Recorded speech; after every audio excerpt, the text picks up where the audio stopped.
ফিলিস্তিনের অবরুদ্ধ গাজা উপত্যকায় নির্বিচার হামলা অব্যাহত রেখেছে দখলদার ইসরায়েল। সঙ্গে সেখানে 1 মাস ধরে পূর্ণ অবরোধ আরোপ করে রেখেছে দখলদাররা। এতে সেখানকার পরিস্থিতি দমবন্ধকর হয়ে পড়েছে। কাতার ভিত্তিক সংবাদ মাধ্যম আল জাজিরা রোববার জানিয়েছে, গাজার পরিস্থিতি দিন দিন কঠিন হচ্ছে। সাংবাদিক হিন্দু খোদারি গাজাদের এল বালাহ থেকে বলেছেন, এখানে এখনো সকাল, কিন্তু আমরা দেখতে পাচ্ছি ফিলিস্তিনিরা যে কোনো খাবারের সন্ধান করছে যেন তারা তাদের পরিবারকে খাওয়াতে পারে। গত 1 মাস ধরে গাজায় একটি ট্রাকও প্রবেশ করেনি। কোনো খাবার না, কোনো বাণিজ্যিক কোনো কিছু, কোনো জ্বালানি না, রান্নার কোনো গ্যাস না, এমনকি ওষুধও, এমনকি কোনো তাঁবু বা আশ্রয় উপকরণও না। এমন অবস্থায় এখানকার পরিস্থিতি দমবন্ধকর হয়ে পড়েছে।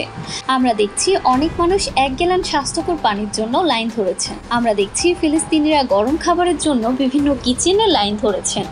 কিন্তু এই কিচেনগুলো রসদও ফুরিয়ে যাওয়ায় আগামী কয়েকদিনের মধ্যে তাদের সেবাও বন্ধ হয়ে যাবে বলে আমরা ধারণা করছি। এছাড়া গাজার স্বাস্থ্যসেবা খাতও বেশ নাজুক হয়ে পড়েছে। চিকিৎসকরা জানিয়েছেন, এত মানুষ আহত হয়েছেন যে হাসপাতালগুলোতে উপচে পড়ছে।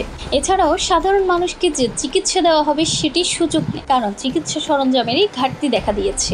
আল জাজিরা জানিয়েছে, গত 12 ঘন্টায় দখলদাররা খান ইউনিস এলাকা লক্ষ্য করে সবচেয়ে বেশি হামলা চালিয়েছে। সেখানে অন্তত 19 জন নিহত হয়েছেন, যাদের মধ্যে নারী ও শিশু রয়েছেন। ইসরায়েলি সেনারা খান ইউনিসের একটি আবাসিক ভবন ও অস্থায়ী তাঁবুতে হামলা চালিয়েছে।